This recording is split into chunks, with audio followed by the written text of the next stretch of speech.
Hello दोस्तों, मेरा नाम मोहम्मद कैसर और आप देख रहे हैं स्टडी चैनल। बात करेंगे दोस्तों इस वीडियो में हम लोग नए शिक्षक भर्ती के लेटेस्ट अपडेट के बारे में। 69 शिक्षक भर्ती आरक्षण का मामला इस समय छाया हुआ है सोशल मीडिया पर। 22,000 सीटों पर क्या कहा है शिक्षा मंत्री जी ने, और पिट 2021 को लेकर बड़ी अपडेट आ रही है। कट ऑफ को लेकर बड़ा विरोध हो रहा है और कट ऑफ जो फिक्स नहीं किया गया है पिट को लेकर, इससे बहुत सारी समस्याएं भी देखने को मिल रही है। एक एक करके हम लोग सभी अपडेट को कवर करेंगे, वीडियो में लास्ट तक बने रहिएगा।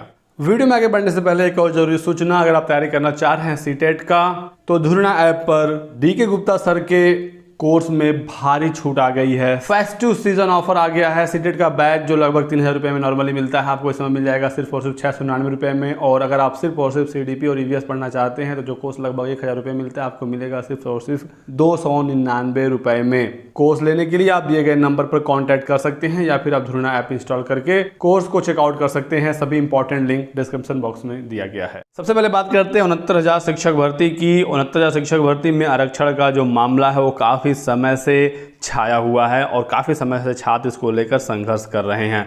छात्रों का ये कहना है कि OBC SC ST को सही तरीके से आरक्षण नहीं दिया गया है, आरक्षण में घोटाला हुआ है। इसी को लेकर आप यहाँ देख सकते हैं 69,000 शिक्षक भर्ती आरक्षण 2 का मामला ट्विटर पर छाया रहा। लाखों ट्वीट्स इसको लेकर हुए हैं और भीम आर्मी के जो चीफ हैं चंद्रशेखर आज़ाद रावण, ये भी इन छात्रों के सपोर्ट में आ गए हैं और इसी वजह से आप यहाँ देख सकते हैं इन छात्रों का उत्साह बढ़ा हुआ है और ये मांग लगातार कर रहे हैं। बहुत ही ज़्यादा ट्वीट हुए हैं, बहुत ही बड़ा धरना हो रहा है। छात्रों की यही मांग है कि आरक्षण में जो भी गड़बड़ी हुई है उसको ठीक किया जाए। OBC को 27%, दलित वर्ग को 21% का आरक्षण दिया जाए।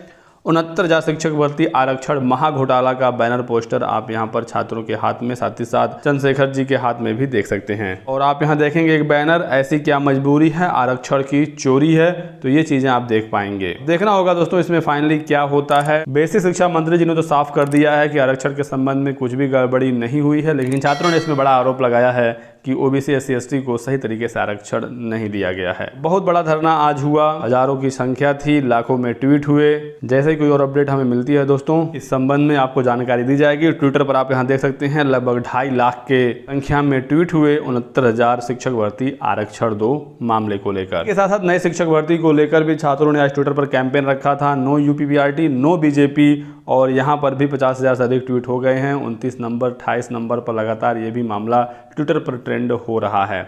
छात्रों ने ये मांग की है कि अगर इस साल भर्ती नहीं आई प्राइमरी में तो वो BJP को आने वाले विधानसभा के चुनाव में वोट नहीं देंगे। इसी के साथ साथ 22,000 जो सीटें रिक्त हैं 68,500 की, उसको 69,000 में जोड़े जाने को लेकर भी छात्र लगातार संघर्ष कर रहे हैं। लेकिन बेसिक शिक्षा मंत्री जी ने साफ कर दिया है कि पिछली भर्ती की सीटें अगली भर्ती में नहीं जुड़ सकती, लेकिन छात्र मानने को तैयार नहीं हैं, मांग लगातार कर रहे हैं और ये सभी मांग समाप्त हो जाएंगे अगर नई भर्ती को निकाल दिया जाए। जल्द से जल्द UP डेट कराकर नई भर्ती अगर निकाल दी जाए तो आरक्षण का मामला, 22,000 सीटों का मामला या जो भी मामले हैं वो दब जाएंगे और सभी छात्र नए शिक्षक भर्ती की तैयारी में जुड़ जाएंगे। तो ये जो सरकार है ना नई भर्ती निकाल रही है, ना पुराने मामलों को निस्तारित कर रही है। इसी वजह से युवाओं में रोष है और रोजगार एक बड़ा मुद्दा उत्तर प्रदेश में बनता जा रहा है। इसी के संबंध में दोस्तों 1 सितंबर को प्रयागराज में एक बड़ा धरना प्रदर्शन, एक बड़ा आंदोलन होने वाला है। अभी वीडियो में आगे मैं आपको उसके बारे में जानकारी दूंगा।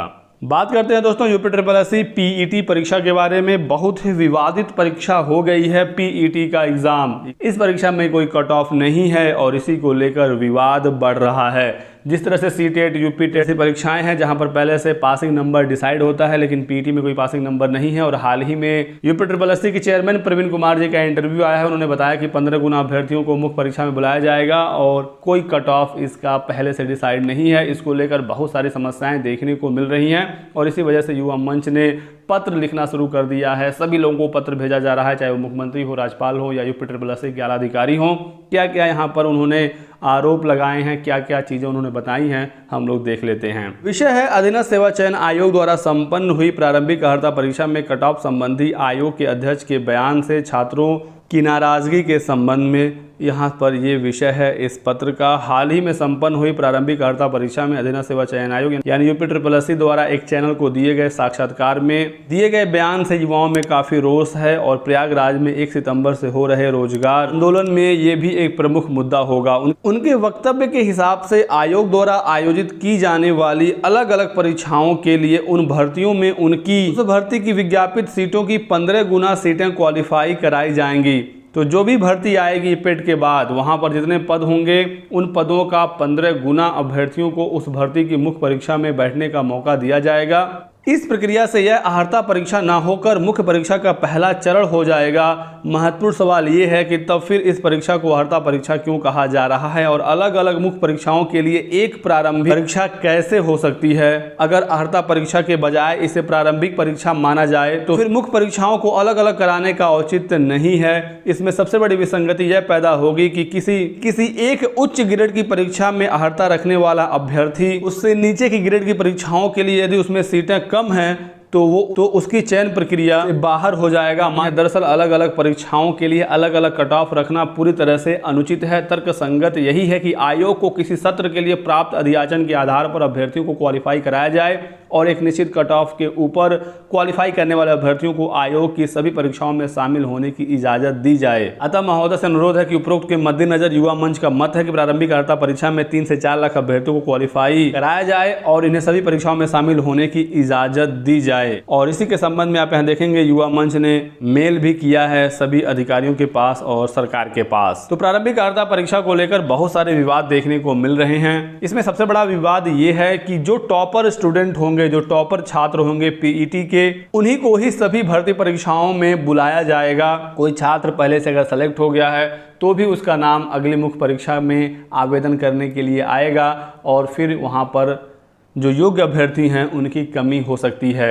मान लीजिए कोई भर्ती आई जहां पर टाइपिंग मांगा जाता है, स्टेनो वगैरह की भर्ती अगर आती है 500 पदों पर, तो इसके लिए 7 से 8 हज़ार अभ्यर्थियों को क्वालिफाई कराया जाएगा। अब इस 8 हज़ार अभ्यर्थियों में हो सकता है बहुत सारे ऐसे छात्र हों जिनको स्टेनो आती ही ना हो, बहुत सारे ऐसे अभ्यर्थी होंगे जो दूसरी परीक्षाओं में शामिल हुए होंगे, हो सकता है वहाँ पर उनका सिलेक्शन हो गया हो। तो जो योग्य अभ्यर्थी हैं उस पद के लिए वो मिलेंगे ही नहीं। और इस तरह से देखा जाए तो साल के अंत में जो भर्तियां होंगी उसमें जो अभ्यर्थी क्वालिफाई होंगे, जो पीईटी में टॉपर छात्र रहे होंगे, तो वो पहले ही किसी न किसी भर्ती में सेलेक्ट हो जाएंगे। तो फिर जो लास्ट में भर्तियां होंगी उसके लिए तो योग्य अभ्यर्थी मिलेंगे ही नहीं, बहुत कम छात्र होंगे उस भर्ती के लिए और जिनका पीईटी में स्कोर कम होगा वो किसी भर्ती में शामिल ही नहीं हो पाएगा। तो यहाँ पर कुछ छात्रों का ये भी तर्क है कि जो 1,20,000 में शामिल नहीं हो पा रहा है वो 8,000 में कैसे शामिल होगा। तो दोस्तों ऐसा नहीं है। एक पेपर खराब होने का मतलब ये नहीं है कि कोई छात्र पूरे साल भर अपना पेपर खराब ही करता रहेगा। पेट जैसी व्यवस्था की गई है, अगर पेट का पेपर खराब हो गया तो फिर आप अगले पेट तक जो भी भर्तियां आती हैं यूपी के द्वारा आप उसमें शामिल ही नहीं हो पाएंगे। तो अधिक से अधिक अभ्यर्थियों को क्वालिफाई कराना होगा पीईटी में। और युवा मंच द्वारा जो मांग की गई है कि एक सेशन में जितने अधियाचन आपको प्राप्त हुए हैं उसके हिसाब से आप अभ्यर्थियों को क्वालिफाई करवाइए और वो अलग अलग मुख्य परीक्षाओं में शामिल हो सकें ताकि अधिक से अधिक अभ्यर्थियों को मौका मिल सके। बाकी आप लोगों की क्या राय है कमेंट करके जरूर बताइएगा। और 1 सितंबर को रोजगार आंदोलन होने जा रहा है बालसन चौराहा प्रयागराज में और यहाँ पर भी पीईटी मुद्दे को गंभीरता के साथ रखा जाएगा। पीईटी अर्हता परीक्षा है ना कि प्रारंभिक परीक्षा है। सभी परीक्षाओं के लिए कट ऑफ हो और कम से कम 3 से 4 लाख अभ्यर्थियों को क्वालिफाई कराया जाए, ऐसी मांग होने जा रही है। साथ ही साथ यूपी टेट, एडेड जूनियर प्राथमिक शिक्षा भर्ती, टीजीटी, पीजीटी जो भी मुद्दे हैं रोजगार को लेकर सबके लिए जोरदार तरीके से आवाज़ उठाया जाएगा। जिस तरह से पिछले साल 17 सितंबर को बेरोजगार दिवस मनाया गया था उसी के तर्ज पर इस साल एक बड़ा आंदोलन 1 सितंबर को होने जा रहा है, तो आप लोग इसमें शामिल जरूर होइएगा। तो आज के इस वीडियो में बस इतना ही दोस्तों। वीडियो को लाइक और शेयर कर दीजिएगा, चैनल को सब्सक्राइब करके बेल आइकन जरूर दबा लीजिए ताकि आपको इसी तरह की लेटेस्ट और ऑथेंटिक इन्फॉर्मेशन मिलती रहे। Thanks for watching.